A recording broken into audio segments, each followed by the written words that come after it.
नमस्कार, side news में आपका स्वागत है। बीजेपी गठबंधन में यदि सर्वे कराया जाए बिहार में कि मुख्यमंत्री का चेहरा कौन, तो जानते हैं चिराग पासवान टॉप कर जाएंगे। बीजेपी के लिए बहुत ही शर्मनाक बात है। 20 साल से सरकार में है, नीतीश कुमार के साथ सत्ता में है, केंद्र में भी आपकी सरकार है, लेकिन मुख्यमंत्री का चेहरा आज तक नहीं खोज पाए। मैंने एक भाजपा समर्थक से पूछा जो नीतीश की बुराई, लालू की बुराई कर रहा था, बीजेपी की तारीफ कर रहा था, बिहार में बीजेपी की सरकार बनाने के पक्षधर था। मैंने पूछा बीजेपी की सरकार बिहार में बन जाएगी तो मुख्यमंत्री का चेहरा कौन होगा? वो चुप हो गया। मैंने कहा गिरिराज सिंह, चुप हो गया। सुशील मोदी चुप हो गया, कह रहा है ऊपर से आएंगे। अरे यार, बिहार में मुख्यमंत्री का चेहरा पैदा नहीं कर सके नरेंद्र मोदी, हाँ ऊपर से भेजेंगे? शर्मनाक बात है बीजेपी के लिए। इसका कारण ढूंढने पर मुझे पता चला कि इसका कारण यह है कि बीजेपी अपने काम पर ध्यान नहीं लगाई।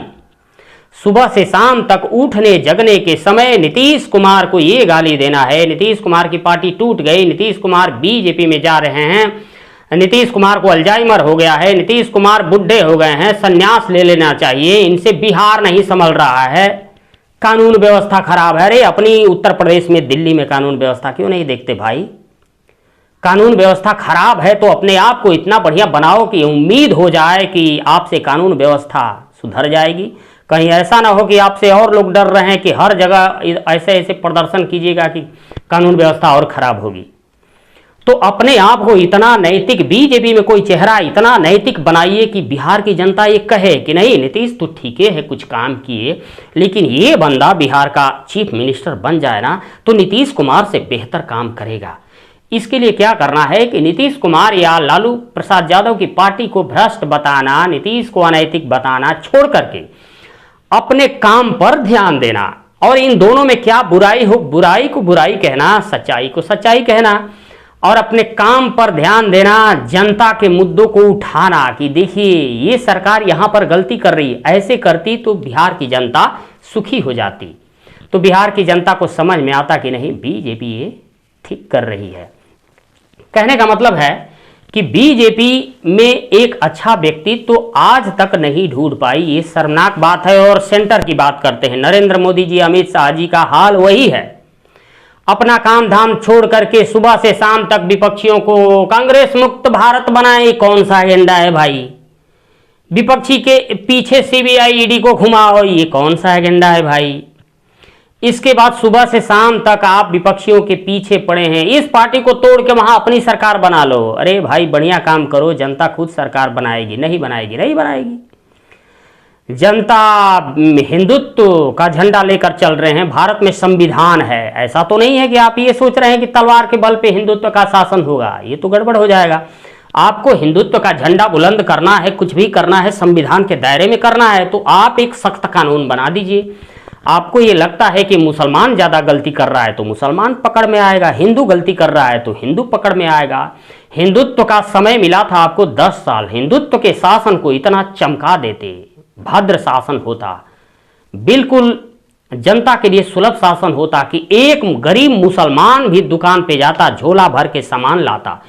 एक गरीब मुसलमान कोई सामान बेचने कहीं जाता किसी गांव में, मजाल है कि बीच में कोई उसे छेड़ दे, मार दे।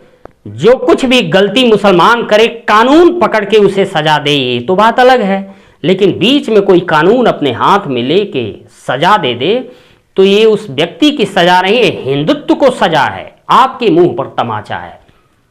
भारत के संविधान में रह के, दायरे में रह के हिंदुत्व के शासन को इतना चमकाते कि काश मुसलमान भी कहता है कि हमें लालू की पार्टी, नीतीश की पार्टी, अखिलेश की पार्टी, कांग्रेस पार्टी नहीं चाहिए, हमें हिंदुत्व का शासन चाहिए। इसलिए कि हिंदुत्व के शासन में हम जाते हैं, दुकान झोला भर के सामान लाते हैं, हम आज़ाद हैं, कोई भी धर्म मानने के लिए आज़ाद हैं, कहीं आने जाने के लिए आज़ाद हैं, बीच में हमें कोई छेड़छाड़ नहीं कर सकता।